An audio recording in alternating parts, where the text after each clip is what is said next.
നമ്മൾ തുടർച്ചയായി പഠിച്ചു വന്നതായിരിക്കുന്ന വിഷയത്തിൻ്റെ തുടർച്ചയിലേക്ക് നമ്മൾ പ്രവേശിക്കുകയാണ്. നിത്യത മുതൽ നിത്യത വരെ ആ വിഷയമാണല്ലോ നമ്മൾ പഠിച്ചുകൊണ്ടിരുന്നത്. ഭൂതകാല നിത്യതയിൽ ആരംഭിച്ച് ഭാവികാല നിത്യതയിൽ അവസാനിക്കുന്ന ഒരു ചരിത്രമാണ്, ഒരു ഡീറ്റെയിൽഡ് സ്റ്റഡിയാണ് നമ്മൾ ചെയ്തുകൊണ്ടിരിക്കുന്നത്. നമ്മൾ കണ്ടതുപോലെ ദൈവം സൃഷ്ടിക്കുന്നതിന് മുൻപ് എന്തായിരുന്നു സാഹചര്യം എന്നുള്ളത് നമ്മൾ ചിന്തിച്ചു. അതിനുശേഷം ദൈവത്തിൻ്റെ സൃഷ്ടിയെക്കുറിച്ചും സൃഷ്ടികളെക്കുറിച്ചുമൊക്കെ നമുക്ക് പഠിക്കാനായിട്ടിടയായി. മനുഷ്യൻ്റെ പാപം, അതിൻ്റെ ഫലമായി മനുഷ്യനുണ്ടായ വീഴ്ച, ദൈവത്തോടുള്ള വേർപാട് എന്നിങ്ങനെയുള്ള വിഷയങ്ങളും നമുക്ക് പഠിക്കാനായിട്ടിടയായി തീർന്നു. പിന്നീട് നമ്മൾ ഈ ഭൂതകാല നിത്യതയെയും ഭാവികാല നിത്യതയെയും തമ്മിൽ ബന്ധിപ്പിക്കുന്നതായ 5 ഉടമ്പടികളെ നമ്മൾ കാണാനായിട്ടിടയായി തീർന്നു. ഏതൊക്കെയാണ് 5 ഉടമ്പടികൾ? ഓർക്കുന്നുണ്ടോ?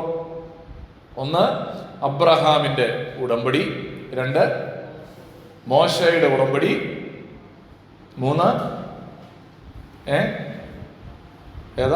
ദാവീദിന്റെ ഉടമ്പടി, പിന്നെ നോഹൈക ഉടമ്പടി. Very good. നിത്യമായിരിക്കുന്ന ഉടമ്പടി അല്ലെങ്കിൽ പുതിയ നിയമത്തിന്റെ ഉടമ്പടി. അങ്ങനെ 5 ഉടമ്പടികളെ കുറിച്ച് ചിന്തിച്ചു. അവിടെ നിന്നുകൊണ്ട് അങ്ങനെ സഭാ യുഗം എന്ന് പറയുന്നത് അല്ലെങ്കിൽ സഭാ കാലയളവ് എന്ന് പറയുന്നത് ഈ പുതിയ ഉടമ്പടിയുടെ ഭാഗമാണ്. അതിനുശേഷം എന്ത് സംഭവിക്കും, ഭാവികാല നിത്യതയിൽ എന്ത് സംഭവിക്കുന്നു എന്നുള്ളതാണ് വീണ്ടും നമുക്ക് പഠിക്കാനായിട്ടിടയായിത്തീരുന്നത്. എന്താണ് ഭാവികാല നിത്യതയിൽ സംഭവിക്കുക? നമ്മൾ കഴിഞ്ഞ ക്ലാസ്സുകളിലൊക്കെ അതിൻ്റെ ഒരു ചാർട്ട്, നമ്മളൊരു ഓവർവ്യൂ പോലെ കാണാനായിട്ട് ഇടയായിത്തീർന്നു. 9 സംഭവങ്ങൾ നമുക്കവിടെ കാണുവാനായിട്ടിടയായിത്തീർന്നു. ഏതാണ്? ഇപ്പോൾ ഒരു സഭായുഗത്തിലൂടെ നമ്മൾ കടന്നുപോയിക്കൊണ്ടിരിക്കുന്നു. സഭായുഗത്തിന്റെ അവസാനം എന്ന് പറയുന്നത് ഉൽപ്രാവണമാണ്, സഭയുടെ എടുക്കപ്പെടൽ, റാപ്ചർ ഓഫ് ദ സഭ എടുക്കപ്പെടുന്നു, ഉൽപ്രാവണം, റാപ്ചർ ഓഫ് ദ ചർച്ച്. അതാണ് ഇനി നമ്മൾ കാത്തിരിക്കുന്നതായ ഏറ്റവും പ്രധാനപ്പെട്ട കാര്യം. മൂന്നാമതായി, അങ്ങനെ എടുക്കപ്പെടുന്നതായ സഭയ്ക്ക് ലഭിക്കുന്നതായിരിക്കുന്ന പ്രതിഫലങ്ങൾ, കിരീടങ്ങൾ, അതൊക്കെയാണ് നമ്മൾ മൂന്നാമത് ക്രിസ്തുവിൻ്റെ ന്യായാസനം എന്ന വിഷയത്തിൽ പഠിക്കാനായിട്ടിടയായി തീർന്നത്. 4-മതായി കർത്താവിൻ്റെ കുഞ്ഞാടിൻ്റെ കല്യാണം. കർത്താവിൻ്റെ അല്ല, കുഞ്ഞാടിൻ്റെ കല്യാണം. കർത്താവിനെന്ന് പറയുന്നത് തെറ്റായതുകൊണ്ടല്ല, പക്ഷെ ആ ബൈബിളിലെ പ്രയോഗം നമ്മളത് അങ്ങനെ തന്നെ എടുക്കുകയാണ്. കുഞ്ഞാടിൻ്റെ കല്യാണം വന്നുവല്ലോ എന്ന് നമ്മൾ പഠിക്കാനായിട്ടിടയായി തീർന്നു. അത് നമ്മൾ കഴിഞ്ഞ ക്ലാസ്സിൽ വളരെ വിശദമായി പഠിച്ചു. എൻ്റെ ചിന്ത അത് വളരെ ഇൻസ്പയറിംഗ് ആയ ഒരു സ്റ്റഡി ആയിരുന്നു എന്ന് ഞാൻ വിചാരിക്കുകയാണ്. അടുത്തതായി നമ്മൾ പഠിക്കാൻ പോകുന്നത് 5-മത്തെ വിഷയമാണ് ദ ഗ്രേറ്റ് ട്രിബുലേഷൻ, മഹാപീഡനം, വലിയ കഷ്ടം എന്നിങ്ങനെ ബൈബിളിൽ വിശേഷിപ്പിക്കുന്നതായ ഒരു സംഭവമാണ്. അത് വാസ്തവത്തിൽ അതിൻ്റെ ഈച്ച് ആൻഡ് എവറി ഡീറ്റെയിലേക്ക് പോവുക എന്ന് പറയുന്നത് നമ്മുടെ ഒരു പഠനത്തിന് സ്കോപ്പിൽ അസാധ്യമായ കാര്യമാണ്. കാരണം അത് വിശദമായി പഠിക്കുക എന്ന് പറഞ്ഞാൽ അത്രയ്ക്ക് വലിയ ഒരു കടൽ പോലെയുള്ള സംഭവമാണ്. അതുകൊണ്ട് ഞാൻ അത്രയും ആഴത്തിലേക്ക് പോവുകയല്ല. കാരണം നമ്മൾ ഭൂതകാല നിത്യത മുതൽ ഭാവികാല നിത്യത വരെയുള്ള സംഭവങ്ങൾ എഴുതുമ്പോൾ അല്ലെങ്കിൽ നോട്ട് ചെയ്യുമ്പോൾ അതിനകത്ത് ഇസ്രായേലുമായി ബന്ധപ്പെടുന്ന അതിപ്രധാനമായൊരു വിഷയമായതുകൊണ്ട് ആ നിലയിലാണ് നമ്മൾ ഈ വിഷയത്തെ പഠിക്കുവാനായിട്ട് പോകുന്നത്. അതുകൊണ്ട് നമുക്ക് ഈ വേദഭാഗം പരിശോധിക്കാം. മഹാകഷ്ടം, ദ ഗ്രേറ്റ് ട്രിബുലേഷൻ, അതാണ് ഇന്നത്തെ പഠനത്തിലേക്ക് നമ്മൾ കടന്നു പോകുന്നത്. നോക്കിയാട്ടെ, മത്തായി എഴുതിയ സുവിശേഷം 24-ാം അധ്യായത്തിൻ്റെ 21 മുതൽ ഉള്ള 21-ാമത്തെ വാക്യത്തിലാണ് നമുക്ക് ആ വലിയ കഷ്ടം, ദ ഗ്രേറ്റ് ട്രിബുലേഷൻ എന്നുള്ള പദം ബൈബിളിൽ കാണാനായിട്ട് സാധിക്കുന്നത്. ദ ഗ്രേറ്റ് ട്രിബുലേഷൻ, മത്തായി 24-ന്റെ 21. ലോകാരംഭം മുതൽ ഇന്നുവരെയും സംഭവിച്ചിട്ടില്ലാത്തതും ഇനിമേൽ സംഭവിക്കാത്തതുമായ വലിയ കഷ്ടം അന്ന് ഉണ്ടാകും. യേശു കർത്താവ് പറയുന്ന ഒരു സ്റ്റേറ്റ്മെന്റ് ആണ് നമ്മൾ അവിടെ വായിക്കുന്നത്. കർത്താവ് പറയുകയാണ്, ലോകത്തിന്റെ ആരംഭം മുതൽ ഇന്നുവരെയും സംഭവിച്ചിട്ടില്ലാത്തതും ഇനിമേൽ സംഭവിക്കാത്തതുമായ ഒരു വലിയ കഷ്ടം. ആ കഷ്ടത്തെ ന്യൂ അമേരിക്കൻ സ്റ്റാൻഡേർഡ് ബൈബിൾ ഉപയോഗിച്ചിരിക്കുന്നത് ദ ഗ്രേറ്റ് ട്രിബുലേഷൻ എന്നാണ്. Great tribulation. NIV-യിലൊക്കെ എ ഗ്രേറ്റ് ഡിസ്ട്രസ് എന്നുള്ള വാക്കാണ് ഉപയോഗിച്ചിരിക്കുന്നത്, ഗ്രേറ്റ് ഡിസ്ട്രസ്. അപ്പോൾ നമ്മൾ ഒരുപക്ഷെ ചില ആളുകളൊക്കെ പറയും, കഷ്ടത എന്ന് പറയുന്നത് ദൈവം എല്ലാ വിശ്വാസികൾക്കും വെച്ചിട്ടുള്ളതാണ്, പിന്നെ എന്താ ഇത്, അങ്ങനെ ഇതിന് പ്രത്യേകതയൊന്നും ഇല്ല എന്ന് ചിന്തിക്കുകയും പഠിപ്പിക്കുകയും ചെയ്യുന്ന ആളുകളുണ്ട്. എന്നാൽ നമ്മൾ മനസ്സിലാക്കേണ്ട ഒരു കാര്യം, ഇത് തികച്ചും വ്യത്യസ്തമായ ഒരു കഷ്ടതയാണ്. യോഹന്നാന്റെ സുവിശേഷത്തിൽ കർത്താവ് പറഞ്ഞത് ഇങ്ങനെയാണ്, 16-ാമത്തെ അധ്യായത്തിലാണ് പറഞ്ഞത്, ലോകത്തിൽ നിങ്ങൾക്ക് കഷ്ടമുണ്ട് എന്ന് കർത്താവ് പറഞ്ഞിട്ടുണ്ട് അല്ലേ. കർത്താവ് പറഞ്ഞു, വിശ്വാസികളോട് പറയുകയാണ്, ലോകത്തിൽ നിങ്ങൾക്ക് കഷ്ടമുണ്ട്. യോഹന്നാൻ 16:33 പറയുകയാണ്, ലോകത്തിൽ നിങ്ങൾക്ക് കഷ്ടമുണ്ട്. അപ്പൊ ആ കഷ്ടതയെ കുറിച്ചാണോ ഇവിടെ പറയുന്നത്? ഒരിക്കലുമല്ല. കാരണം എന്താ? കഴിഞ്ഞ വാക്യത്തിൽ നമ്മൾ കണ്ടത് ഇങ്ങനെയാണ്, ലോകാരംഭം മുതൽ ഇന്നു വരെയും സംഭവിച്ചിട്ടില്ലാത്തത്, ഇനി മേലാൽ വേറൊരു സാഹചര്യത്തിൽ സംഭവിക്കാത്തതുമായ ഒരു കഷ്ടതയെ കുറിച്ചാണ് ഇവിടെ നമുക്ക് പഠിക്കുവാനായിട്ട് കഴിയുന്നത്. അപ്പോൾ ഈ കഷ്ടത, ദ ഗ്രേറ്റ് ട്രിബുലേഷൻ, വലിയ കഷ്ടം എന്ന് വിശേഷിപ്പിക്കുന്നത് ഒരു സാധാരണ വിശ്വാസിക്ക് വരുന്നതായ ജീവിതത്തിലെ കഷ്ടതകളല്ല. അവന്റെ വിശ്വാസത്തെ പ്രതി അവൻ നേരിടുന്ന പരിഹാസങ്ങളോ ഒറ്റപ്പെടലുകളോ അല്ല, അല്ലെങ്കിൽ ഒരു വിശ്വാസിയുടെ ജീവിതത്തിൽ സാമാന്യമായി വരാൻ സാധ്യതയുള്ള രോഗങ്ങളോ പ്രതിസന്ധികളോ അല്ല. ഇത് തികച്ചും വ്യത്യസ്തമായിരിക്കുന്ന ഒരു കഷ്ടതയെക്കുറിച്ചാണ് വിശുദ്ധ വേദപുസ്തകം വിശേഷിപ്പിക്കുന്നത്. ഇനി അത് നമ്മൾ പഠിക്കുമ്പോൾ മനസ്സിലാക്കേണ്ടുന്നൊരു പ്രധാനപ്പെട്ട കാര്യം, യിരെമ്യാ പ്രവാചകൻ 30-ാമത്തെ അധ്യായത്തിൽ പറഞ്ഞിരിക്കുന്ന ചില വാക്കുകളാണ്. 7-ാമത്തെ വാക്യത്തിൽ യിരെമ്യാവ് 30:7 നാം എന്താ വായിക്കുന്നത്? ഒന്ന് നോക്കിയാട്ടെ. യിരെമ്യാവ് 30:7, ആ നാൾ പോലെ വേറെ ഇല്ലാതെ വണ്ണം അത് വലുതായിരിക്കുന്നു കഷ്ടം എന്ന് പറഞ്ഞാൽ, വേറെ ഒരു നാളിലും കാണാത്ത രീതിയിലുള്ള ഒരു വലിയ കഷ്ടം. അതുകൊണ്ടാണ് മലയാളത്തിൽ അത് വേദപണ്ഡിതന്മാർ പരിഭാഷപ്പെടുത്തിയപ്പോൾ മഹാപീഡനം എന്നുള്ള വാക്ക് ഉപയോഗിച്ചിരുന്നു, മഹാകഷ്ടം എന്നൊക്കെ ഉപയോഗിച്ചിരിക്കുന്നതിന്റെ കാരണം അതാണ്. യാക്കോബിന് കഷ്ടകാലം തന്നെ.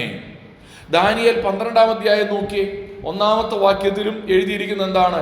ഒരു ജാതി ഉണ്ടായതു മുതൽ ഈ കാലം വരെ സംഭവിച്ചിട്ടില്ലാത്ത കഷ്ടകാലം എന്ന് പറഞ്ഞാൽ വളരെ സ്പെഷ്യലാണ്, ഒരു സാധാരണ കഷ്ടതയല്ല. ഇല്ലേ, നമ്മുടെ ചുറ്റുപാട് നോക്കുമ്പോൾ നമ്മൾ കഷ്ടതയാണെന്നൊക്കെ പറയുന്നത് എന്തിനെ കുറിച്ചൊക്കെയാണ്? എന്നാൽ അങ്ങനെയുള്ള ഒരു സാധാരണ കഷ്ടതയല്ല ഇവിടെ പറയുന്ന കഷ്ടത എന്നാണ് നമുക്ക് ഈ വാക്യങ്ങളിൽ നിന്ന് മനസ്സിലാക്കുവാനായിട്ട് സാധിക്കുന്നത്. അതുകൊണ്ട് ഒരു വിശ്വാസിയുടെ ജീവിതത്തിൽ വരുന്നതോ ഒരു സാധാരണ മനുഷ്യന്റെ ജീവിതത്തിൽ വരുന്നതായ നോർമലായ കഷ്ടതകളെ കുറിച്ചല്ല ഈ വാക്ക് ഉപയോഗിക്കുന്നത് എന്ന് നമുക്ക് മനസ്സിലാക്കുവാനായിട്ട് കഴിയും. ഇതിനെക്കുറിച്ച് ഉപയോഗിച്ചിരിക്കുന്ന വേറെ ചില പേരുകളും കൂടെ, മഹാപീഡനമെന്നോ ദ ഗ്രേറ്റ് ട്രിബുലേഷൻ എന്നൊക്കെ ഇംഗ്ലീഷിൽ ഉപയോഗിക്കുന്നതിന് വേറെ ചില പ്രയോഗങ്ങൾ. അതിലൊന്നാണ് യാക്കോബിന് കഷ്ടകാലം. യിരെമ്യാവ് 30:7 നമ്മളത് വായിക്കുന്നുണ്ട് അല്ലെ, യാക്കോബിന് കഷ്ടകാലം. അപ്പൊ ഈ യാക്കോബിന് കഷ്ടകാലം എന്ന് പറയുമ്പോൾ അത് ആരെ കുറിച്ചുള്ളതാണ്? ഇത് ആരുമായി ബന്ധപ്പെട്ട കാര്യമാണ്? യാക്കോബിന് കഷ്ടകാലം എന്ന് പറഞ്ഞാൽ അത് ആരാ?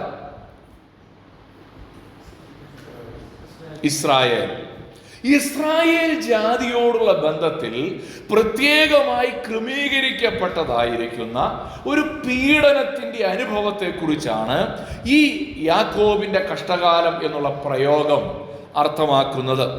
ഞാനൊരു കാര്യം ചോദിക്കട്ടെ, ഇത് നടക്കുമ്പോ സഭ എവിടാ? ഇതൊക്കെ നടക്കുമ്പോ സഭ എവിടാ? സ്വർഗത്തിലാ അല്ലേ? സഭ ഉൽപ്രാപണത്തിലൂടെ, റാപ്ചറിലൂടെ ഭൂമിയിൽ നിന്ന് എടുക്കപ്പെട്ടു, സ്വർഗത്തിൽ പ്രതിഫലങ്ങളൊക്കെ പ്രാപിച്ചു, കുഞ്ഞാടിന്റെ കല്യാണവും കഴിഞ്ഞു. സ്വർഗത്തിൽ ഇരിക്കുമ്പോഴാണ് ഈ സമയത്ത് പാരലായി ഭൂമിയിൽ നടക്കുന്ന കാര്യമാണ് ഈ മഹാപീഡനം അല്ലെങ്കിൽ വലിയ കഷ്ടം എന്ന് പറയുന്നത്. ഇതിനെ ബൈബിൾ കൊടുത്തിരിക്കുന്ന ഒരു പേരാണ് യാക്കോബിന് കഷ്ടകാലം.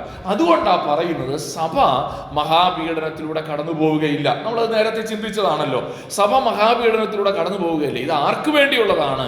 Specially design for Israel. Okay, മുന്നോട്ട് പോകാം. മറ്റൊരു പേരാണ് the day of the Lord, കർത്താവിൻ്റെ നാൾ എന്ന്, അല്ലെങ്കിൽ യഹോവയുടെ ദിവസമെന്ന് വിശേഷിപ്പിച്ചിരിക്കുന്നത്. യെശയ്യാ പ്രവചനം 13:6 നമുക്ക് ആ വാക്ക് കാണുവാനായിട്ട് കഴിയും. യഹോവയുടെ ദിവസം സമീപിച്ചിരിക്കൊണ്ട്, യഹോവയുടെ ദിവസം സമീപിച്ചിരിക്കൊണ്ട് മുറയിടുവീൻ എന്നാ പറയുന്നത്. അത് എന്തുകൊണ്ടാ? അത് സർവശക്തങ്കിൽ നിന്ന് സർവനാശം പോലെ വരുന്നു. അതുകൊണ്ട് എല്ലാ കൈകളും തകർന്നു പോകും, സകല ഹൃദയവും ഉരുകിപ്പോകും. ഒരു വലിയ കഷ്ടതയെക്കുറിച്ചാണ് പറയുന്നത്. അതുകൊണ്ട് പറയുകയാണ്, ഇത് ആരുടെ ദിവസമാണ്? യഹോവയുടെ ദിവസം. നമ്മൾ ഈ ബൈബിളിൽ നമ്മൾ ഇനിയും ആ പ്രയോഗം കാണും. ഈ ദിവസം എന്ന് പറയുമ്പോൾ കേവലം ഒരു ദിവസത്തെക്കുറിച്ചല്ല ഇത് പറയുന്നത്. ഒരു ദിവസം എന്ന് പറയും, ഒരു ദിവസം യഹോവയുടെ ദിവസം എന്നാണ് പറഞ്ഞിരിക്കുന്നതെങ്കിൽ പോലും the day of the Lord, അതിൻ്റെ അർത്ഥം നമ്മൾ പറയുമല്ലോ, നിന്റെയൊക്കെ സമയം, മലയാളത്തിൽ പറയുമല്ലോ, നിന്റെയൊക്കെ സമയം എന്ന് പറഞ്ഞാൽ അതിൻ്റെ അർത്ഥം എന്നാ? ഈ സമയം എന്നുള്ള അർത്ഥത്തിലാണ്? അല്ല, ഇല്ല, ആ ഒരു സീസണെ കുറിച്ചാണ് പറയുന്നത്. എന്നതുപോലെ ഇവിടെ ഈ യഹോവയുടെ ദിവസം എന്ന് ഉപയോഗിച്ചിരിക്കുന്നത് ദൈവത്തിൻ്റെ പ്രതികാര ദിവസത്തെ സൂചിപ്പിക്കാനായിട്ടാണ്. അതുകൊണ്ട് ഞാൻ കൂടുതൽ പേരുകളിലേക്ക് പോകുന്നില്ല. കോപ ദിവസം എന്ന് വിളിക്കുന്നവരുണ്ട്, പ്രതികാര ദിവസം എന്ന് വിളിക്കാറുണ്ട്, അങ്ങനെ പല പേരുകൾ. ഞാൻ അതിനെല്ലാം കൂടെ സംഗ്രഹിച്ച് യഹോവയുടെ ദിവസം എന്ന് പറഞ്ഞിരിക്കുന്നതേ ഉള്ളൂ. അടുത്തതായി മറ്റൊരു പേരാണ് 70-ാം ആഴ്ചവട്ടം. ഈ മഹാപീഡന കാലത്തെ തന്നെ വിശേഷിപ്പിച്ചിരിക്കുന്ന മറ്റൊരു പദമാണ് 70-ാം ആഴ്ചവട്ടം. ഇതെന്തുകൊണ്ടാണ് 70-ാം ആഴ്ചവട്ടം എന്നുള്ളത് നമ്മൾ വിശദമായി പഠിക്കും. അതുകൊണ്ട് ഞാനത് ഇപ്പോൾ വിവരിക്കുന്നില്ല കേട്ടോ. 70-ാമത്തെ ആഴ്ചവട്ടം, ദൈവം 70 ആഴ്ചവട്ടം ഇസ്രായേലിന്റെ യഥാസ്ഥാപനത്തിന് വേണ്ടി നിയോഗിച്ചിട്ടുണ്ട്. അതിൽ 69 ആഴ്ചവട്ടവും കഴിഞ്ഞു. ഇനി 70-ാമത്തെ ആഴ്ചവട്ടം ശേഷിക്കുകയാണ്. അതുകൊണ്ട് ഇതിനെ, ഈ മഹാപീഡന കാലത്തെ 70-ാം ആഴ്ചവട്ടം അല്ലെങ്കിൽ 70th വീക്ക് എന്നാണ് ഇംഗ്ലീഷിൽ ഉപയോഗിച്ചിരിക്കുന്നത്. ഇനി എന്താണ് ഈ മഹാപീഡനം കൊണ്ട് ദൈവം ഉദ്ദേശിക്കുന്നത്? 3 കാര്യങ്ങൾ പറയാനായിട്ട് ആഗ്രഹിക്കും. 3 purposes ഓഫ് ഗ്രേറ്റ് ട്രിബുലേഷൻ. 1, എന്തിനാണ് മഹാപീഡനം ദൈവം നിയോഗിച്ചത്? ഒന്നാമത്തെ ഉദ്ദേശം, for the judgement over wicked. ഭൂമിയിൽ ദുഷ്ടന്മാർക്ക് വരാനിരിക്കുന്ന ഒരു ന്യായവിധിയാണ്, അല്ലെങ്കിൽ ദൈവത്തെ തള്ളിക്കളയുന്ന ജനതയ്ക്ക് വരാനിരിക്കുന്ന ഒരു ന്യായവിധിയായിട്ടാണ് മഹാപീഡനത്തെ ദൈവം ക്രമീകരിച്ചിരിക്കുന്നത്. ഒന്ന് നോക്കിയാട്ടെ, 2 Peter chapter 3 verses 7, 2 പത്രോസിന്റെ ലേഖനം 3-ാം അധ്യായം 7-ാമത്തെ വാക്യം. ഇപ്പോഴത്തെ ആകാശവും ഭൂമിയും അതേ വചനത്താൽ തീക്കായി സൂക്ഷിച്ചും ന്യായവിധിയും ഭക്തികെട്ട മനുഷ്യരുടെ നാശവും സംഭവിപ്പാനുള്ള ദിവസത്തേക്ക് കാത്തുമിരിക്കുന്നു. അപ്പോൾ ദൈവത്തിന്റെ ന്യായവിധിയുടെ ഒരു ദിവസമാണ്.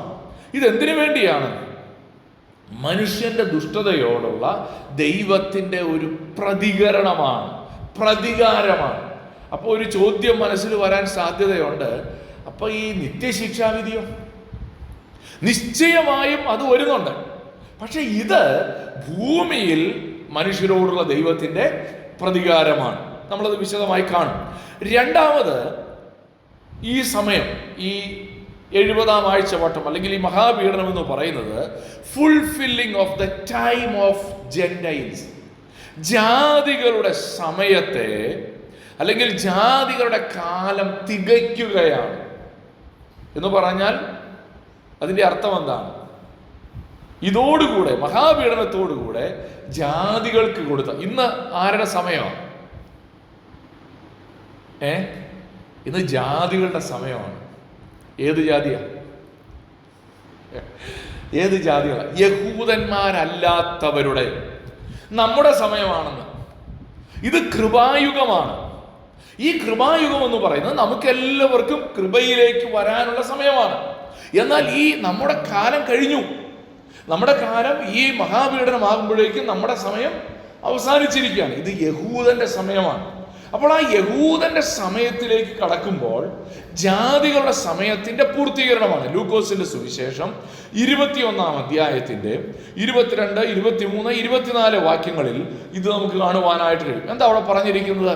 അവിടെ പറയുന്നത് ഇങ്ങനെയാണ്: ഈ മഹാപീഡനത്തിന്റെ അവസാനത്തെ കുറിച്ചാണ് പറയുന്നത് കേട്ടോ. ആ നാളുകൾ പ്രതികാരകാലം ആകുന്നു. ആ കാലത്ത് ഗർഭിണികൾക്കും മുല കുടിക്കുന്നവർക്കും അയ്യോ കഷ്ടം.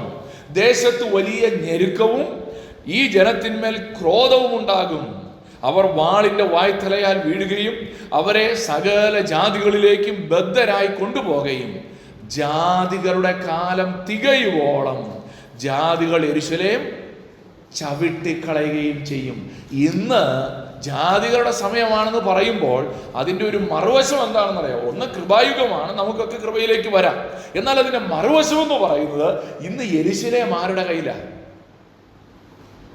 ജാതികളുടെ കയ്യിലാണ്. ആ സമയത്തിന്റെ അവസാനം കുറിക്കുന്ന ഒരു സീസണാണ് ഈ മഹാപീഡന കാലഘട്ടം. ഇന്ന് യെരൂശലേമിനെ പ്രതി അല്ലേ, ഗാസയിൽ വെടിവെപ്പ് തുടരുന്നു, ഗാസയിൽ അസമാധാനം നിലനിൽക്കുന്നു, യെരൂശലേമിനെ കുറിച്ചുള്ള തർക്കങ്ങൾ കൊടുമ്പിരി കൊണ്ട് നിൽക്കുന്നു. ഇതെപ്പോഴാണ് അവസാനിക്കുക? ഇതെപ്പോഴാണ് തീരുന്നത്? ഇത് തീരാൻ പോകുന്നത് ഈ മഹാപീഡന കാലത്തിന്റെ അവസാനത്തിങ്കലാണ്. അതുകൊണ്ട് ഈ സമയത്ത് ഇപ്പോൾ ജാതികൾ യെരൂശലേമിനെ ചവിട്ടുന്ന സമയമാണ്. യഹൂദന്റെ മേൽ ഇന്ന് ജാതികൾ കർത്തൃത്വം നടത്തുകയാണ്. യെരൂശലേമിന്റെ ഒരു പ്രധാന ഭാഗം ഇപ്പോഴും ആരുടെ കയ്യിലാണ്? മറ്റു ചിലരുടെ കയ്യിലാണ്. അത് എന്ത് ചെയ്തേ പറ്റുള്ളൂ? ദൈവം അത് ദൈവത്തിന്റെ വാഗ്ദത്ത പ്രകാരം യഹൂദന്റെ കയ്യിലേക്ക് തിരിച്ചു കൊടുക്കേണ്ട ഒരു സമയമുണ്ട്. അതിനു മുമ്പുള്ള ഒരു കാലഘട്ടമാണ് ഇപ്പോൾ. അത് അവസാനിക്കുന്നത് ഈ മഹാപീഡന കാലത്തോടെയാണ്. അഥവാ ജാതികളുടെ കാലം തികയുന്നത് മഹാപീഡനത്തിന്റെ ഒടുവിലാണ്. മൂന്നാമത്തെ കാര്യം, യഹൂദന്മാരെ യഥാസ്ഥാനപ്പെടുത്തുവാൻ ഒരുക്കുക. യഹൂദന്മാരെ യഥാസ്ഥാനപ്പെടുത്താനായിട്ട് ഒരുക്കുക. ഇന്ന് യഹൂദന്മാര് കർത്താവിനെ വിശ്വസിക്കുന്നുണ്ടോ? അവർ യഹോവയായ ദൈവത്തിൽ നിന്നും വിശ്വസിക്കുന്നുണ്ട്. പക്ഷേ യേശുക്രിസ്തു എന്ന മശിഹയിൽ അവരിപ്പോൾ വിശ്വസിക്കുന്നില്ല. അവർ ഇപ്പോഴും പഴയ നിയമം ഉപയോഗിക്കുന്നുണ്ട്. പക്ഷേ പുതിയ നിയമത്തിലേക്ക് അവർ വന്നിട്ടില്ല. അവരിപ്പോഴും മശിഹയെ കാത്തിരിക്കുകയാണ്. അങ്ങനെ ആ കാത്തിരിപ്പിൽ മശിഹയെ സ്വീകരിക്കത്തക്കവണ്ണം അവരെ ഒരുക്കുക എന്നുള്ളതാണ് ഈ മഹാപീഡന കാലം കൊണ്ട് ഉദ്ദേശിക്കുന്നത്. അതെങ്ങനെയാണെന്നുള്ളത് ഞാൻ വഴിയെ പറയാം. ഓക്കെ, അപ്പോൾ ഈ 3 ഉദ്ദേശങ്ങളാണ് ദൈവത്തിന് ഈ മഹാപീഡനങ്ങളിലൂടെ ഇസ്രായേലിനെ കൊണ്ടുപോകുന്നതിന് ഉള്ളത്. ഇനി ഈ മഹാപീഡന കാലം ഞാൻ നേരത്തെ പറഞ്ഞിട്ടുണ്ട്. എത്ര വർഷമാണ്? 7 വർഷമാണ്. ഈ 7 വർഷം എവിടെ നിന്ന് കിട്ടി? അതെവിടെ നിന്നാ ഈ 7 എന്നുള്ള കണക്ക് കിട്ടിയത്? അതാണ് ഇനി നമ്മൾ ചിന്തിക്കാൻ പോകുന്നത്. അല്ലെങ്കിൽ 70-ാം ആഴ്ചവട്ടം എന്ന് നമ്മൾ ഇതിനെ വിശേഷിപ്പിക്കാൻ കാരണം എന്താ? 70-ാം ആഴ്ചവട്ടം അതൊന്ന് മനസ്സിലാക്കിയിരിക്കേണ്ടത് വളരെ ആവശ്യമാണ്. അവിടെ നമ്മൾ മനസ്സിലാക്കേണ്ട ഒരു കാര്യം, ദാനിയേൽ പ്രവചനം 9-ാമത്തെ അധ്യായത്തിൽ നമുക്ക് കാണാൻ കഴിയുന്നൊരു കാര്യം, 9-ന്റെ 24-ാമത്തെ വാക്യം. ദാനിയേൽ പ്രവചനം 9-ാം അധ്യായമാണ് ഈ വിഷയത്തെക്കുറിച്ച് ഏറ്റവും നല്ല ക്ലൂ നമുക്ക് തരുന്നത്, അല്ലെങ്കിൽ വളരെ കൃത്യമായി അതിനെ പ്ലേസ് ചെയ്തിരിക്കുന്നത് അവിടെയാണ്. നമുക്കൊന്ന് വായിക്കാം. അതിക്രമത്തെ തടസ്സം ചെയ്ത് പാപങ്ങളെ മുദ്രയിടുവാനും അകൃത്യത്തിന് പ്രായശ്ചിത്തം ചെയ്ത് നിത്യനീതി വരുത്തുവാനും ദർശനവും പ്രവചനവും മുദ്രയിടുവാനും അതിപരിശുദ്ധമായതിനെ അഭിഷേകം ചെയ്യുവാനും തക്കവണ്ണം നിന്റെ ജനത്തിനും വിശുദ്ധ നഗരത്തിനും 70 ആഴ്ചവട്ടം നിയമിച്ചിരിക്കുന്നു. ദൈവം ദാനിയേലിനോട് പറയുന്ന വാക്കുകളാണിത്. ആ 70-ാം അധ്യായത്തിന്റെ ആദ്യത്തെ വാക്യങ്ങളൊന്ന് ശ്രദ്ധിച്ചേ. ഞാനിവിടെ കാണിക്കുന്നില്ല, നിങ്ങളൊന്ന് നോക്കിയാൽ മതി. ബൈബിളിലേക്ക് ഒന്ന് നോക്കിയേ. 70-ാം അധ്യായത്തിന്റെ 1 മുതലുള്ള വാക്യങ്ങളിൽ നമ്മൾ വായിക്കുന്നത്, 9-ാം അധ്യായത്തിന്റെ 70-ാം അധ്യായം വരെ എത്തിയല്ലേ. ദാനിയേൽ 9-ാം അധ്യായത്തിന്റെ ആദ്യം മുതൽ നമ്മൾ വായിക്കുമ്പോൾ എന്താ അവിടെ കാണുന്നത്? ഒന്ന് വായിച്ചാട്ടെ. 9-ാം അധ്യായം 1ഉം 2ഉം വാക്യങ്ങളൊക്കെ ഒന്ന് വായിച്ചു.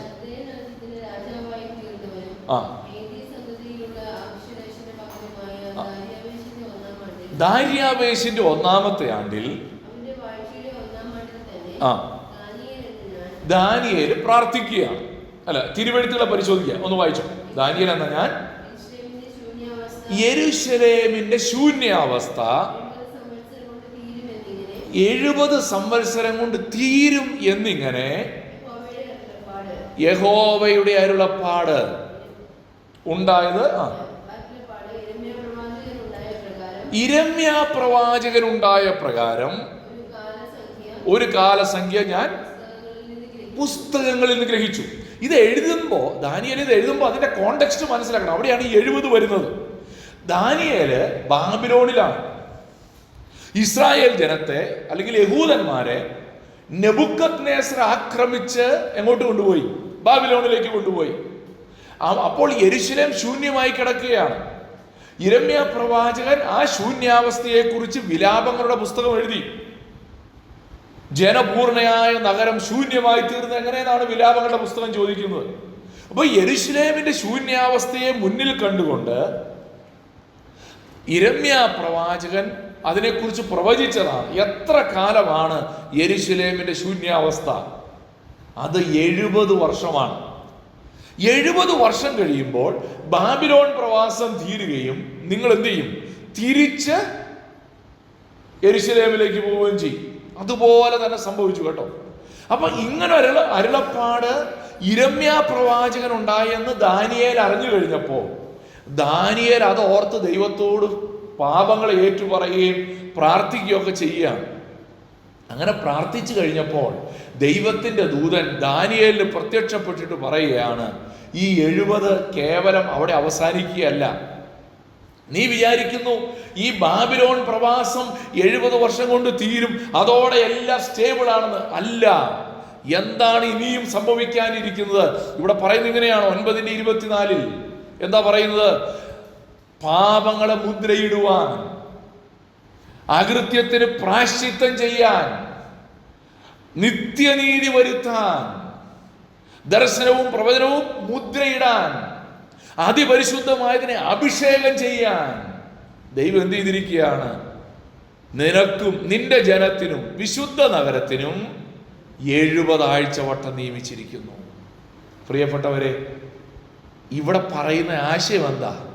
ദൈവവും മനുഷ്യനുമായിട്ടുള്ള ബന്ധത്തിൽ സംഭവിച്ച വിള്ളലിനെ നികത്തുന്ന ഒരു കംപ്ലീറ്റ് റിസ്റ്റോറേഷന് വേണ്ടി, ഒരു പൂർണ്ണമായ യഥാസ്ഥാപനത്തിന് വേണ്ടി 70 ആഴ്ചവട്ടം ദൈവം നിയമിച്ചിരിക്കുകയാണ്. അതാണ് ഈ 70 ആഴ്ചവട്ടം എന്ന പ്രയോഗം കൊണ്ട് 70 വർഷം കൊണ്ട് ബാബിലോൺ പ്രവാസം തീരും, പക്ഷെ അതുകൊണ്ട് അവസാനിക്കുകയില്ല. 70 ആഴ്ചവട്ടം കൊണ്ടേ യഥാർത്ഥമായിരിക്കുന്ന പൂർണ്ണമായിരിക്കുന്ന യഥാസ്ഥാപനം സംഭവിക്കുകയുള്ളൂ. അപ്പൊ 70 ആഴ്ചവട്ടം എന്താ? ഈ ആഴ്ചവട്ടം എന്ന് പറഞ്ഞാൽ ബൈബിളിന്റെ ഭാഷയിൽ ആഴ്ചവട്ടം എന്ന പദപ്രയോഗം, ഒരു ആഴ്ചവട്ടം എന്ന് പറഞ്ഞാൽ 7 വർഷത്തെയാണ് സൂചിപ്പിക്കുന്നത്. ഉദാഹരണം ഉൽപ്പത്തി പുസ്തകത്തിലാണ് 29-ാം അധ്യായത്തിൽ ആരാണ് ലാബാന്റെ മക്കളെ വിവാഹം കഴിച്ചത്? യാക്കോബാണ് അല്ലേ. യാക്കോബ് ലാബാന്റെ മകളായിരിക്കുന്ന റാഹേലിന്റെ കണ്ണ് നല്ല ഭംഗിയുള്ള കണ്ണായതുകൊണ്ട് യാക്കോബ് ആഗ്രഹിച്ചു റാഹേലിനെ കല്യാണം കഴിക്കാൻ. അതിനുവേണ്ടി ലാബാൻ ചോദിച്ച കൂലി 7 വർഷമാണ്. 7 വർഷം നീ എൻ്റെ അടിമയായിട്ട് ജോലി ചെയ്യണം. യാക്കോബ് 7 വർഷം ജോലി ചെയ്തു. 7 വർഷം ജോലി ചെയ്തു കഴിഞ്ഞപ്പോൾ ആരെയാ ഭാര്യയായി കൊടുത്തേ? ലേയയെ കൊടുത്തു. ലേയയെ കൊടുത്തു കഴിഞ്ഞപ്പോൾ ആകെ പ്രയാസമായി. യാക്കോബ് പിണങ്ങി, ലാബാനോട് പിണങ്ങി, നീ എന്നെ ചതിച്ചത് എന്തിനാന്നൊക്കെ ചോദിച്ചു. അപ്പോൾ ലാബാൻ പറഞ്ഞൊരു കാര്യമുണ്ട്, ഞങ്ങളുടെ വീട്ടിലെ മൂത്ത മോള് നിൽക്കുമ്പോൾ ഇളയ മോളെ കല്യാണം കഴിച്ചു കൊടുക്കുന്ന പതിവില്ല. നിനക്ക് റാഹേലിനെ വേണമെങ്കിൽ നീ വീണ്ടും ഒരു ആഴ്ചവട്ടം കൂടെ ജോലി ചെയ്യണം. നോക്കിയേ, ഈ ഉൽപ്പത്തി 29:27 പറയുന്നത് ഇങ്ങനെയാണ്, ഇവളുടെ ആഴ്ചവട്ടം നിവർത്തിക്ക, എന്നാൽ നീ ഇനിയും 7 സംവത്സരം എൻ്റെ അടുക്കൽ ചെയ്യുന്ന സേവയ്ക്ക് വേണ്ടി ഞങ്ങൾ അവളെയും നിനക്ക് തരാം എന്ന് പറഞ്ഞു. വളരെ കൃത്യമായിട്ട് പറയാണ്. എന്താണ്? നീ ഇവളുടെ ആഴ്ചവട്ടം നിവർത്തിക്കുക. അപ്പോൾ അതിനുവേണ്ടി എന്ത് ചെയ്യണം? 7 വർഷം കൂടെ വേല ചെയ്യണം. നോക്കിയേ, 30-ാമത്തെ വാക്യത്തിൽ പറയുന്നത് ഇങ്ങനെയാണ്, അവൻ 30-ാം വാക്യം, അവൻ റാഹേലിന്റെ അടുക്കൽ ചെന്നു, റാഹേലിനെ ലേയേക്കാൾ അധികം സ്നേഹിച്ചു, പിന്നെയും 7 സംവത്സരം അവന്റെ അടുക്കൽ സേവ ചെയ്തു. അപ്പോൾ ഒരു ആഴ്ചവട്ടം എന്ന് പറഞ്ഞാൽ അത് എത്ര വർഷമാണ്? 7 വർഷമാണ് എന്നുള്ളത് നമുക്ക് മനസ്സിലാക്കുവാനായിട്ട് കഴിയും. അപ്പോൾ 70 ആഴ്ചവട്ടം എന്ന് പറഞ്ഞാൽ എത്ര വർഷമാണ്? 490 വർഷം. 7 ഗുണം 7 അല്ലേ, 490 ചന്ദ്രവർഷമാണ് കേട്ടോ. നമ്മുടെ കലണ്ടർ എന്ന് പറയുന്നത് സൺ ഇയർ ആണ്, സൂര്യവർഷമാണ് നമ്മൾ ഉപയോഗിക്കുന്നത്. എന്ന് പറഞ്ഞാൽ ഒരു വർഷം ഭൂമി സൂര്യനെ ചുറ്റാനെടുക്കുന്ന സമയമാണ് നമ്മൾ കലണ്ടറിൽ ഉപയോഗിക്കുന്നത്. പക്ഷേ ചന്ദ്രവർഷം എന്ന് പറഞ്ഞാൽ എന്താ പ്രത്യേകത? ചന്ദ്രൻ ഭൂമിയെ ചുറ്റാനെടുക്കുന്ന എത്ര ദിവസമാണ്?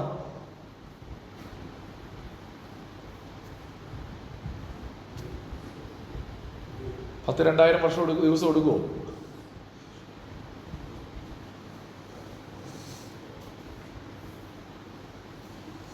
General knowledge. ശരിയാണല്ലോ, ഞങ്ങളും അത് തന്നെയാണ് മനസ്സിൽ വിചാരിച്ചത്. എനിക്കറിയാം, അറിയില്ലാത്ത കാര്യമൊന്നുമല്ല. 1 മാസം മതിയോ?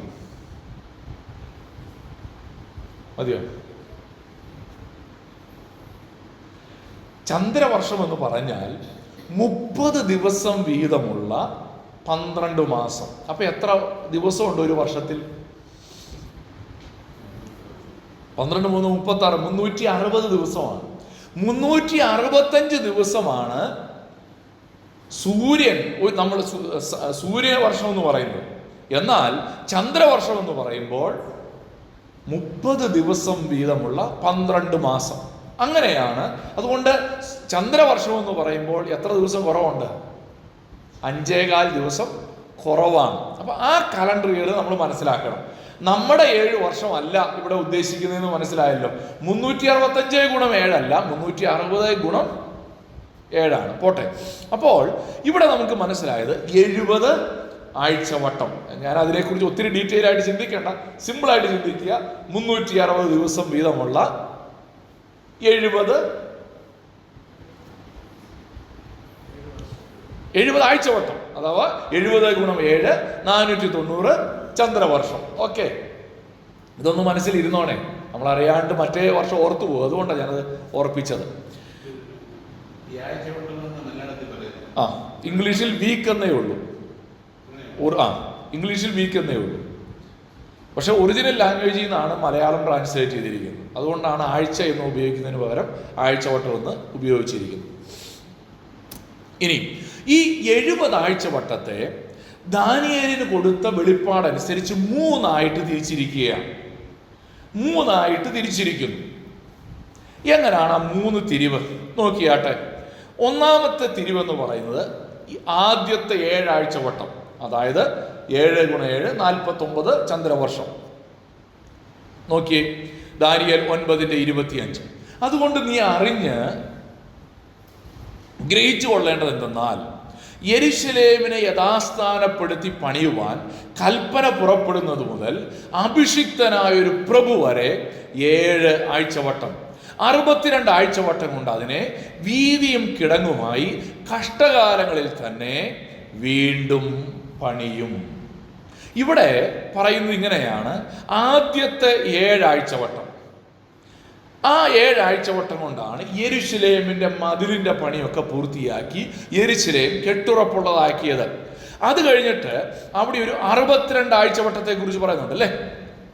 25-ാം വാക്യത്തിൽ തന്നെ വായിക്കുന്നു, 62 ആഴ്ചവട്ടം കൊണ്ട് അതിനെ വീതിയും കിടങ്ങുമായി കഷ്ടകാലങ്ങളിൽ തന്നെ വീണ്ടും പണിയും. 26-ാം വാക്യത്തിൽ പറയുന്നു, ദാനിയേൽ 9:26, 62 കഴിഞ്ഞിട്ട് അഭിഷിക്തൻ ഛേദിക്കപ്പെടും. ആരാണ് അഭിഷിക്തൻ? കർത്താവായിരിക്കുന്ന യേശുക്രിസ്തു. യേശുക്രിസ്തുവിന്റെ ക്രൂശീകരണത്തെ കുറിച്ചാണ് അവിടെ പറയുന്നത്. അഭിഷിക്തൻ ഛേദിക്കപ്പെടും, അവന് ആരും ഇല്ലെന്ന് വരും. പിന്നെ വരുവാനിരിക്കുന്ന പ്രഭുവിന്റെ പടജ്ജനം നഗരത്തെയും വിശുദ്ധ മന്ദിരത്തെയും നശിപ്പിക്കും. അവന്റെ അവസാനം ഒരു പ്രളയത്തോടെ ആയിരിക്കും. അവസാനത്തോളം യുദ്ധമുണ്ടാകും, ശൂന്യങ്ങളും നിർണയിക്കപ്പെടും. അപ്പോൾ 62 ആഴ്ചവട്ടം കഴിയുമ്പോൾ എത്ര വർഷമായി? 400 നിങ്ങൾ മാത്സിൽ ഭയങ്കര പുറകിലാണല്ലോ. 62 + 7 69 ആഴ്ചവട്ടം. 70 ആഴ്ചവട്ടം 490 ആണെങ്കിൽ 69 ആഴ്ചവട്ടം എത്ര വർഷമാണ്? 483 വർഷം. മനസ്സിലായോ? ഈ യേശു ക്രിസ്തുവിൻ്റെ ക്രൂശീകരണം അതേത് വർഷമാണ്? വേദപണ്ഡിതന്മാർ പറയുന്നു AD 32-ലാണ്. AD 32-ലാണ് യേശു ക്രിസ്തുവിൻ്റെ മൂന്നാമത്തെ ഇവിടെ പറഞ്ഞിട്ട് ഞാൻ അതിലേക്ക് വരാം. അവസാനം ഒരാഴ്ചവട്ടം ഉണ്ട്. 69 ആഴ്ചവട്ടം കഴിഞ്ഞു, 70-ാമത്തെ ആഴ്ചവട്ടം. ആ 70-ാമത്തെ ആഴ്ചവട്ടത്തെയാണ് വരാനിരിക്കുന്ന മഹാപീഡനകാലം എന്ന് വിശേഷിപ്പിക്കുന്നത്. ആദ്യത്തെ 7 വർഷം കൊണ്ട് യെരുശലേമിന്റെ പണി നടക്കും. അടുത്ത 7 വർഷം കൊണ്ടല്ല, 7 ആഴ്ചവട്ടം കൊണ്ട് യെരുശലേമിന്റെ പണി നടക്കും. അടുത്ത 62 ആഴ്ചവട്ടം കൊണ്ട് ഇസ്രായേലിനെ പണിതുകൊണ്ടിരിക്കുകയാണ്. ആ 62 ആഴ്ചവട്ടം കൂടെ കഴിയുമ്പോൾ ടോട്ടൽ 69 ആഴ്ചവട്ടം. 62 + 7 69 ആഴ്ചവട്ടം കഴിയുമ്പോൾ യേശു ക്രിസ്തുവിന്റെ ക്രൂശീകരണം അഥവാ അഭിഷിക്തൻ ഛേദിക്കപ്പെടും. അത് കഴിഞ്ഞ് ഒരാഴ്ചവട്ടം കൂടെയുണ്ട്. ഏതാണ്? 70-ാമത്തെ ആഴ്ചവട്ടം. ആ 70-ാമത്തെ ആഴ്ചവട്ടത്തെയാണ് നമ്മൾ മഹാപീഡനകാലം എന്ന് വിളിക്കുന്നത്. അപ്പോൾ ഇസ്രായേലിനെ ദൈവം പണിതെടുത്ത 69 ആഴ്ചവട്ടം നമ്മൾ കണ്ടു കഴിഞ്ഞു ചരിത്രത്തിൽ. പിന്നെയും ഒരാഴ്ചവട്ടം ശേഷിക്കുകയാണ്. ആ ആഴ്ചവട്ടം ഇതുവരെയും നിറവേറപ്പെട്ടിട്ടില്ല. ആ പ്രവചനം ഇനിയും പൂർത്തിയാകാൻ ശേഷിക്കുകയാണ്. അതെന്ന് പൂർത്തിയാകും? സഭ എടുക്കപ്പെട്ടതിന് ശേഷം ഭൂമിയിൽ നിവൃത്തിയാകും. ദാനിയേൽ 9:27 നോക്കിയാട്ടെ. അവൻ ഒരു ആഴ്ചവട്ടത്തേക്ക് പലരോടും നിയമത്തെ കഠിനമാക്കും. ഇതാരാ ഇവിടെ പറയുന്ന അവൻ? വരുവാനിരിക്കുന്ന പ്രഭുവിന്റെ പടജനം. നമ്മൾ തൊട്ടുമ്പത്തെ വാക്യത്തിൽ വായിച്ചു 26. ആ പ്രഭുവിനെ കുറിച്ച് വരുവാനിരിക്കുന്ന ഒരു പ്രഭു അഥവാ എതിർ ക്രിസ്തുവിന്റെ ഭരണകാലഘട്ടത്തെയാണ് ദ ഗ്രേറ്റ് ട്രിബുലേഷൻ എന്നുള്ള വാക്കുകൊണ്ട് അർത്ഥമാക്കുന്നത്. ഇവിടെ ഞാനതിനെ ഒരു സിമ്പിളായിട്ട് മനസ്സിലാക്കാൻ വേണ്ടി ഒരു ചെറിയ ഒരു ടൈം ലൈൻ അവിടെ കാണിച്ചിട്ടുണ്ട്. നോക്കിയാട്ടെ. ആദ്യത്തെ 7 വർഷം BC 444.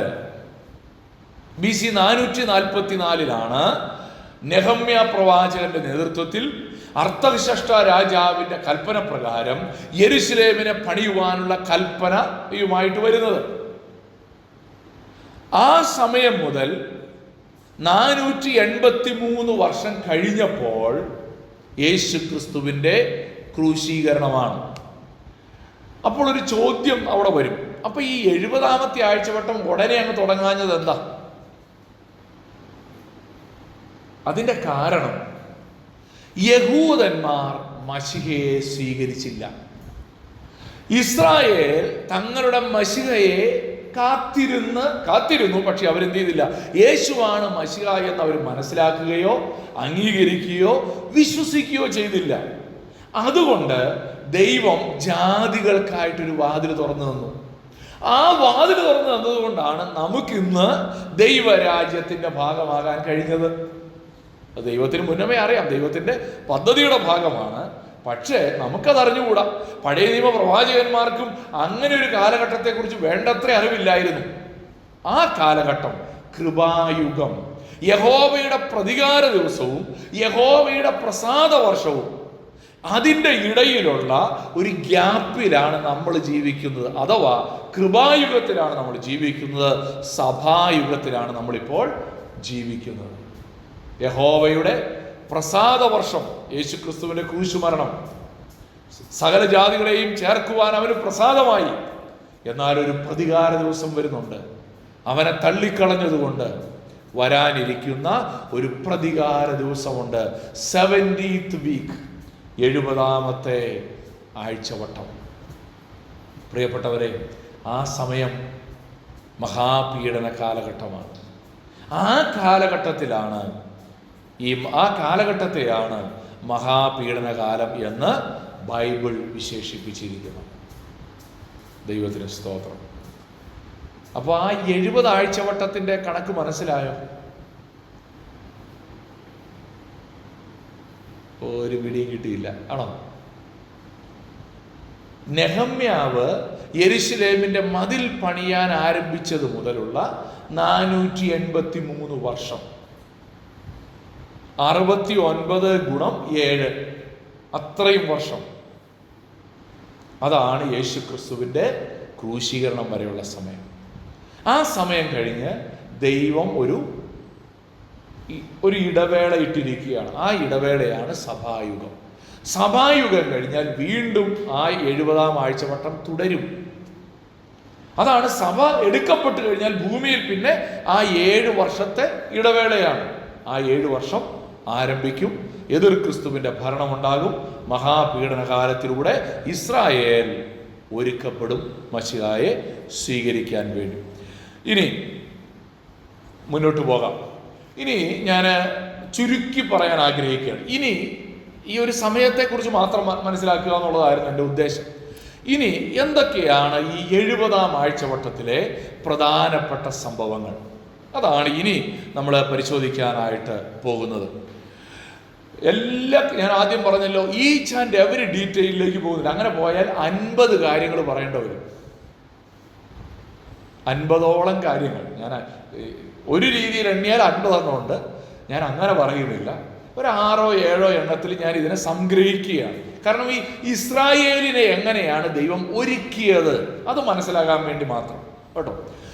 ഒന്നാമത്തെ ഒരു പ്രധാനപ്പെട്ട കാര്യമെന്ന് പറയുന്നത്, നമ്മൾ ദാനിയേൽ 9:27 വായിച്ചതുപോലെ ഇസ്രായേലും എതിർ ക്രിസ്തുവും തമ്മിലുള്ള ഒരു എഗ്രിമെന്റിലേക്ക് വരുന്നു. സഭ എടുക്കപ്പെട്ട് കഴിഞ്ഞാൽ അടുത്തതായി സംഭവിക്കാനിരിക്കുന്ന ഒരു പ്രധാനപ്പെട്ട കാര്യം 7 വർഷത്തേക്കുള്ള ഒരു എഗ്രിമെന്റ്. ആര് തമ്മിലാണ്? ഇസ്രായേലും എതിർ ക്രിസ്തുവും തമ്മിലുള്ളതായ ഒരു എഗ്രിമെന്റ് ആണ്. അവൻ ഒരു ആഴ്ചവട്ടത്തേക്ക് പലരോടും നിയമത്തെ കഠിനമാക്കും. ഒരു എഗ്രിമെന്റ് സൈൻ ചെയ്യും.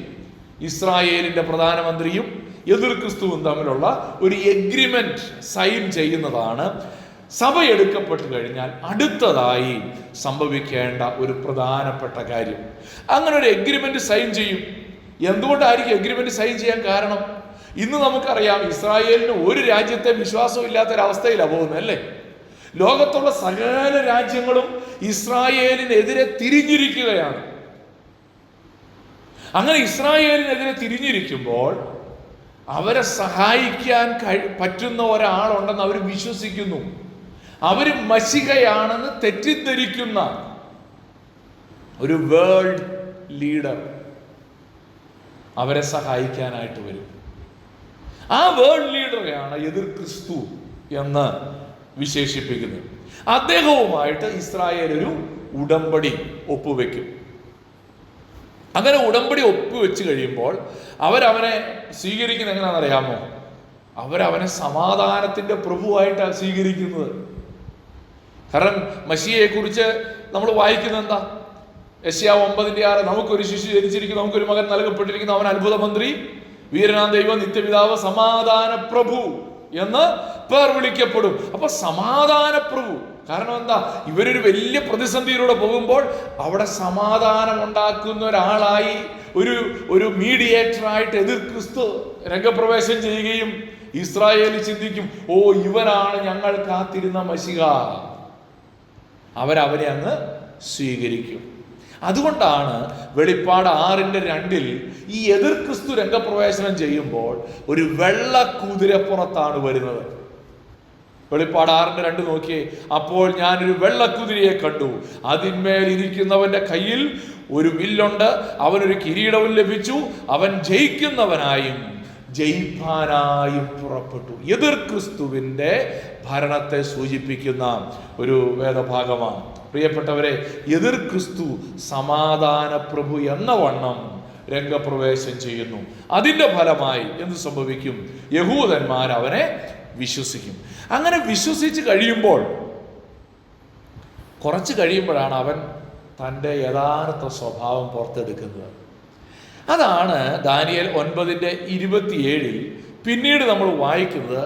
ആഴ്ചവട്ടത്തിന്റെ മധ്യേ 7 വർഷത്തിന്റെ പകുതിയാകുമ്പോൾ എന്ത് ചെയ്യും? അവൻ ഹനനയാഗവും ഭോജനയാഗവും നിർത്തലാക്കി കളയും.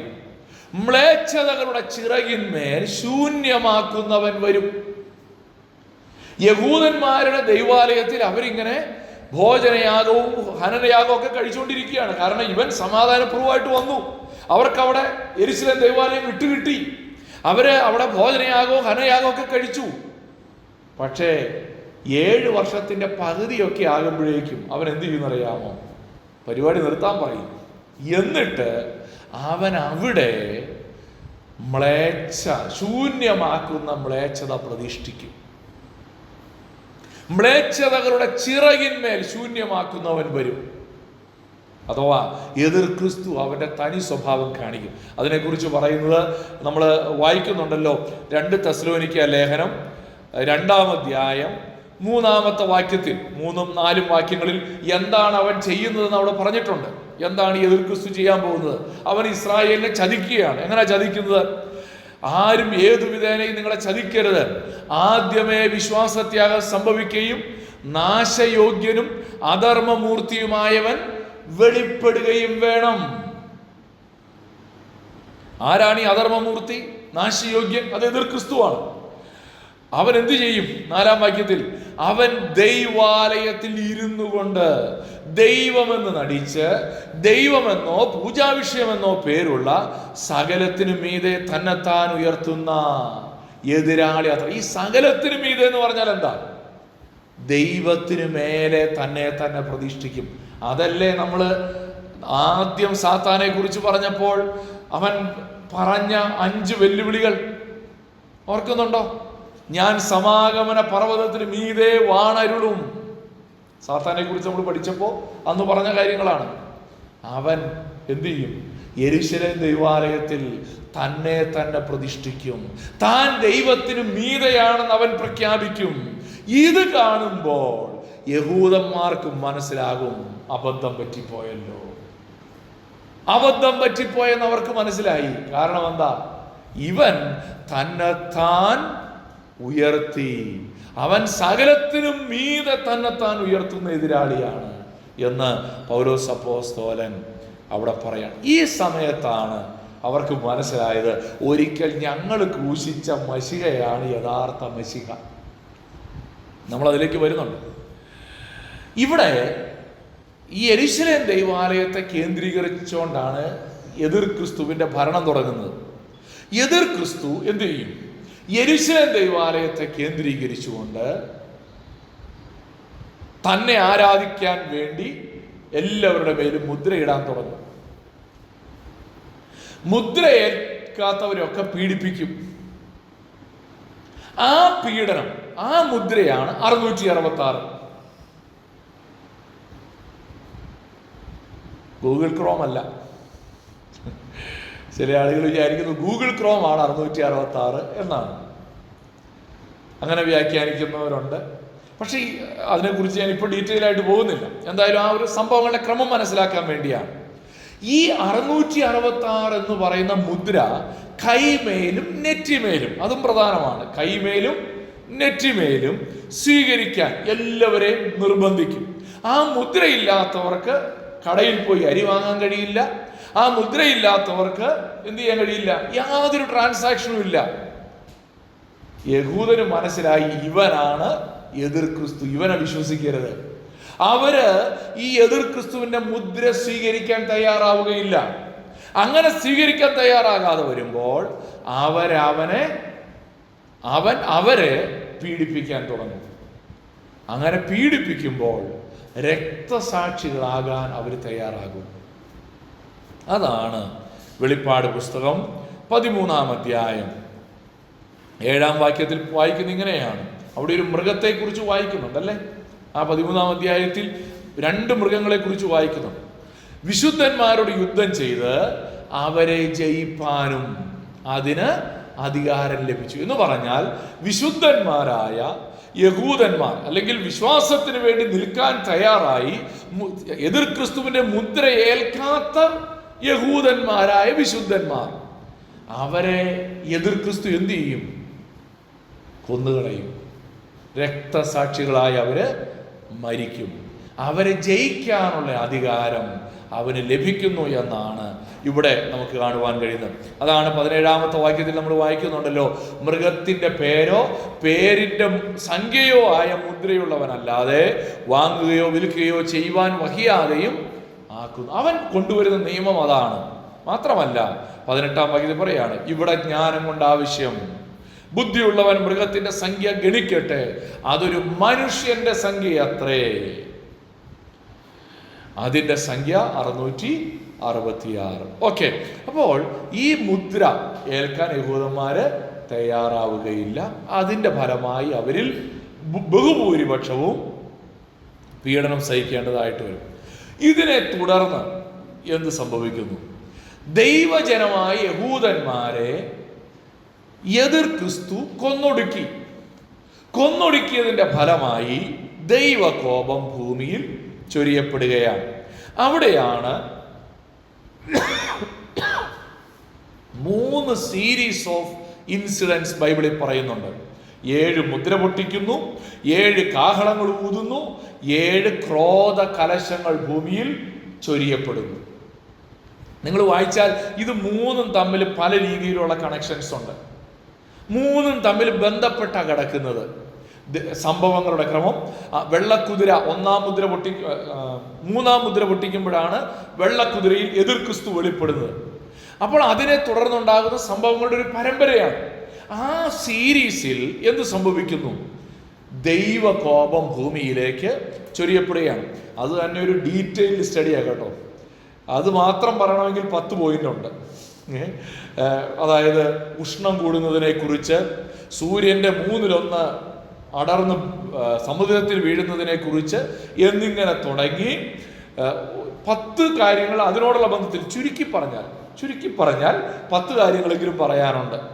ഓക്കെ, ഞാൻ ആ രീതിയിൽ അതിനെ പറയുന്നില്ല, മനസ്സിലാകാൻ വേണ്ടി. നിങ്ങൾക്കും പഠിക്കാൻ എന്തെങ്കിലും വേണ്ടേ? ഹോംവർക്ക് കേട്ടോ, അസൈൻമെന്റ് ആയിട്ട് എഴുതിക്കോളൂ. എന്താണ് ഈ 3 സീരീസ്?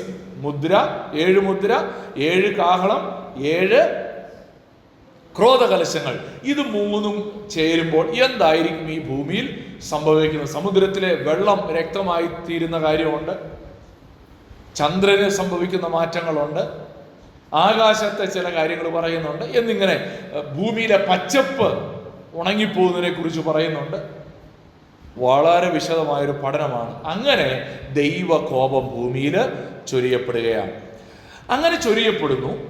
അപ്പോൾ ലോകത്തുള്ള ജാതികളെല്ലാം കൂടെ പറയും, ഇതിനെല്ലാം കാരണം ഈ യഹൂദന്മാരാണ്, ഇവന്മാർ കാരണമാണ് ഈ ഭൂമിയിൽ ഇത്രയും വലിയ കഷ്ടപ്പാട് വരുന്നത്, ഇവന്മാരെ വെച്ചേക്കരുതെന്ന് പറഞ്ഞ് ഈ സകല ജാതികളും കൂടെ ഇസ്രായേലിനെ അവസാനിപ്പിക്കാനായിട്ട് ഒരുങ്ങും. ഇപ്പൊ തന്നെ ഒരു നല്ല ഭൂരിപക്ഷം ഉണ്ടല്ലേ, ഇസ്രായേലിനെ തീർക്കാൻ വേണ്ടി, അവസാനിപ്പിക്കാൻ വേണ്ടി ഒരു നല്ല നമ്പർ ഓഫ് രാജ്യങ്ങൾ ഇസ്രായേലിനോട് ഇപ്പൊ യുദ്ധത്തിലാണ്. അല്ലെങ്കിൽ ഇസ്രായേലിനോട് യുദ്ധം ചെയ്യുന്നവരെ സപ്പോർട്ട് ചെയ്യുന്നുണ്ട്.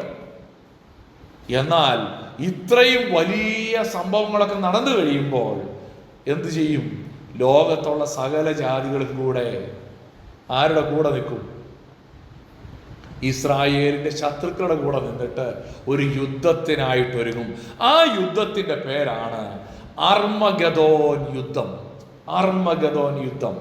വായിച്ചാട്ടെ, വെളിപ്പാട് 16-ാം അധ്യായം 14-ഉം 16-ഉം വാക്യങ്ങളിൽ സർവഭൂതലത്തിലുമുള്ള രാജാക്കന്മാരെ സർവശക്തനായ ദൈവത്തിന്റെ മഹാദിവസത്തിലെ യുദ്ധത്തിന് കൂട്ടിച്ചേർക്കാൻ അത്ഭുതങ്ങൾ ചെയ്തുകൊണ്ട് അവരുടെ അടുക്കിലേക്ക് പുറപ്പെടുന്ന ഭൂതാത്മാക്കൾ തന്നെ. അതിൻ്റെ തൊട്ടുമുകളിലത്തെ വാക്യം വായിച്ചു കഴിഞ്ഞാൽ കള്ളപ്രവാചകന്റെ 3 ആത്മാക്കൾ എന്നാണ് ഈ സകല രാജാക്കന്മാരെ യുദ്ധത്തിന് വിളിച്ചുകൊണ്ട് വരുന്നത്. എന്നിട്ട് അവർ കൂടി വരുന്ന എവിടെയാണ്? അവരെ എബ്രായ ഭാഷയിൽ ഹർമഗദോൻ എന്നു പേരുള്ള സ്ഥലത്ത് കൂട്ടിച്ചേർത്തു.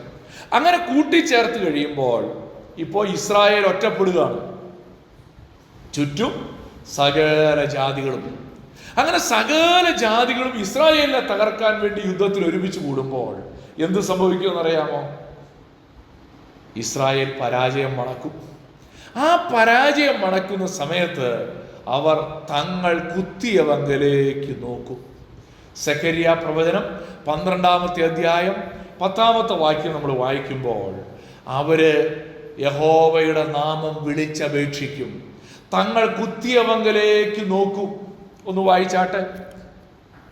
സഖരിയ പ്രവചനം 12-ാം അധ്യായം.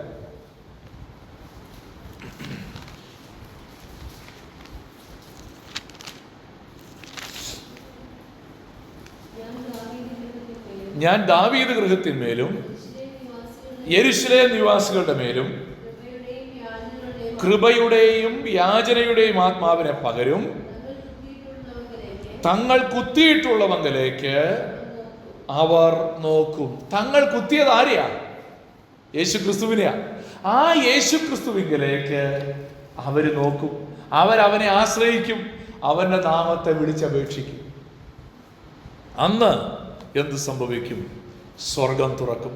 വെളിപ്പാട് 19:11 അവിടെ എഴുതിയിരിക്കുന്നത് ഇങ്ങനെയാണ്: അനന്തരം സ്വർഗം തുറന്നിരിക്കുന്നത് ഞാൻ കണ്ടു, ഒരു വെള്ളക്കുതിര പ്രത്യക്ഷമായി.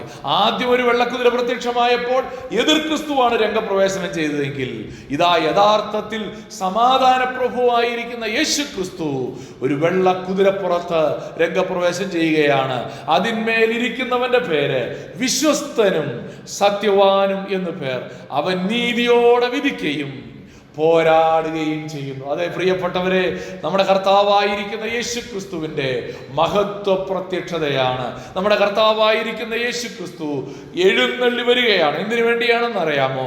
ഇസ്രായേലിന് വേണ്ടി. അവർ അവന്റെ നാമത്തെ വിളിച്ചപേക്ഷിച്ചപ്പോൾ അവരെ ഉപേക്ഷിക്കാത്തവൻ, അവരോട് ഉടമ്പടി ചെയ്തവൻ, ഞാൻ നിന്നെ ഒരു നാളും കൈവിടുകയില്ല, ഉപേക്ഷിക്കയില്ല എന്ന് വാക്കു പറഞ്ഞവൻ, അവര് വിളിച്ചപേക്ഷിച്ചപ്പോൾ അവർക്ക് വേണ്ടി എഴുന്നള്ളി വരികയാണ്.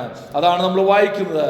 അതേ അധ്യായത്തിന്റെ തന്നെ 19-ാമത്തെ വാക്യത്തിലേക്ക് വരുമ്പോൾ, കുതിരപ്പുറത്തിരിക്കുന്നവനോടും അവന്റെ സൈന്യത്തോട് യുദ്ധം ചെയ്യുവാൻ മൃഗവും മൃഗരാജാക്കന്മാരും അവരുടെ സൈന്യങ്ങളും ഒന്നിച്ചു വന്നുകൂടിയത് ഞാൻ കണ്ടു.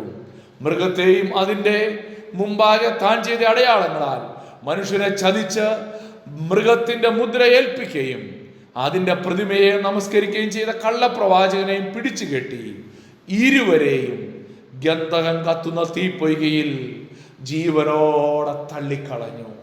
എതിർ ക്രിസ്തുവിനെയും കള്ളപ്രവാചകനെയും. സൈറ്റാനിക് ട്രിനിറ്റിയെ കുറിച്ച് ഞാൻ അന്ന് പറഞ്ഞായിരുന്നു, ഓർക്കുന്നുണ്ടോ? പിശാച്, എതിർ ക്രിസ്തു, കള്ളപ്രവാചകൻ. ഈ സാത്താന്യ തൃത്വത്തിലെ അവസാനത്തെ 2 പേര് സാത്താനെ ഇട്ടിട്ടില്ല കേട്ടോ. എതിർ ക്രിസ്തുവിനെയും കള്ളപ്രവാചകനെയും എന്ത് ചെയ്തു? തീപ്പൊയ്കയിലേക്ക് തള്ളിക്കളഞ്ഞ് യേശു ക്രിസ്തു അർമഗദോൻ യുദ്ധത്തിൽ ഇസ്രായേലിനൊരു ജയം സമ്മാനിക്കുകയാണ്. അവർ വിളിച്ചപേക്ഷിച്ച ആ മശിഹയെ അവർ സ്വീകരിക്കുകയാണ്. അവരുടെ ഉള്ളിൽ യാചനയുടെ ആത്മാവിനെ പകർന്നതുകൊണ്ട് അവര് വിളിച്ചപേക്ഷിച്ചു, അവനോ ഉത്തരമരുളി. Praise the Lord. ദൈവത്തിന് സ്തോത്രം. അവന്റെ നാമത്തെ വിളിച്ചപേക്ഷിക്കുന്ന ഏവനും രക്ഷ പ്രാപിക്കും എന്നുണ്ടല്ലോ. ദൈവവചനം നമ്മളോട് പറയുന്നതാണ്. അവന്റെ നാമത്തെ വിളിച്ചപേക്ഷിക്കുന്ന ഏവനും രക്ഷ പ്രാപിക്കുമെന്നുണ്ടല്ലോ. മഹാകഷ്ടത്തെ കുറിച്ചാണ് ഇവിടെ നമ്മൾ പഠിച്ചത്. The great tribulation, not tribulation, the great tribulation. ഈ മഹാകഷ്ടത്തിന്റെ നടുവിലും ഇസ്രായേൽ തങ്ങളുടെ ദൈവത്തെ വിളിച്ചപേക്ഷിച്ചു, അവനോ അവർക്ക് ഉത്തരമരുളി. ഇന്ന് നമ്മുടെ ജീവിതത്തിൽ നമ്മുടെ കർത്താവ്, സ്തോത്രം, നാം വിളിച്ചപേക്ഷിച്ചാൽ ഉത്തരമരുളുന്നവനാണ്. അവൻ നമ്മുടെ ദൂരത്തല്ല. നമ്മുടെ ജീവിതത്തിൻ്റെ ഏത് സങ്കട സാഹചര്യത്തിലും, നമ്മുടെ ജീവിതത്തിൻ്റെ ഏത് പ്രതികൂലത്തിലും, ഏത് പ്രതിസന്ധിയിലും നമ്മുടെ കർത്താവ് വിശ്വസ്തനായി നമ്മോട് കൂടെയുണ്ട്. ഹല്ലേലൂയ. അതുകൊണ്ട് പ്രിയപ്പെട്ട ദൈവമക്കളെ, നമ്മുടെ ജീവിതത്തിലും ധൈര്യപ്പെട്ടോണം. എന്നാൽ ഈ മഹാപീഡനത്തിലൂടെ പോകാതിരിക്കണമെങ്കിൽ രക്ഷിക്കപ്പെട്ട് ദൈവമക്കളായിട്ട് ജീവിക്കണം. സഭ എടുക്കപ്പെടുന്ന സഭ മഹാപീഡനത്തിലൂടെ പോവുകയില്ല. സഭ ഈ സമയത്ത് സ്വർഗത്തിലായിരിക്കും. കർത്താവ് തൻ്റെ മഹത്വ പ്രത്യക്ഷതയിൽ എഴുന്നള്ളി വരുമ്പോൾ, ഹല്ലേലൂയ, എത്ര മനോഹരമായ ഒരു അനുഭവമാണ്, എത്ര തേജസ്സേറിയ ഒരു അനുഭവമാണ്. ഹല്ലേലൂയ. അവൻ എഴുന്നള്ളി വരുമ്പോൾ അവൻ്റെ മുമ്പിൽ എല്ലാ ശത്രുക്കളുടെയും മുഴങ്കാലും അടങ്ങും, എല്ലാ മുട്ടും മടങ്ങും, എല്ലാ നാവും ഏറ്റുപാടുന്നൊരു ദിവസമുണ്ട്. യേശു മാത്രം കർത്താവ്. അവനെ തള്ളിക്കളഞ്ഞവരും ഏറ്റു പറയും, യേശു മാത്രം കർത്താവ്. അവനെ ഉപേക്ഷിച്ചവരും ഏറ്റു പറയും, യേശു മാത്രം കർത്താവ്. ഹല്ലേലൂയ. മഹാപീഡനത്തിൻ്റെ അവസാനം ട്രാജഡിയല്ല, ശത്രുക്കൾക്ക് ട്രാജഡിയാണ്, ദൈവജനത്തെ ഉപദ്രവിച്ചവർക്ക് ട്രാജഡിയാണ്. എന്നാൽ ദൈവജനത്തിന് ഒരു ജയത്തിൻ്റെ ഘോഷമാണ്. കണ്ണുകളെ അടയ്ക്കാം, ഹൃദയങ്ങളെ ദൈവസന്നിധിയിലേക്ക് ആഗ്രഹമാക്കി ദൈവസന്നിധിയിലേക്ക് നമ്മെ തന്നെ സമർപ്പിച്ചു കൊടുക്കാം. കർത്താവേ, എന്നെ സഹായിക്കണമേ. കേട്ട വചനത്തിൻ്റെ മുമ്പാകെ എന്നെ സമർപ്പിക്കുന്നു പറഞ്ഞ് നമുക്ക് പ്രാർത്ഥിക്കാനായിട്ട് ഒരുങ്ങും.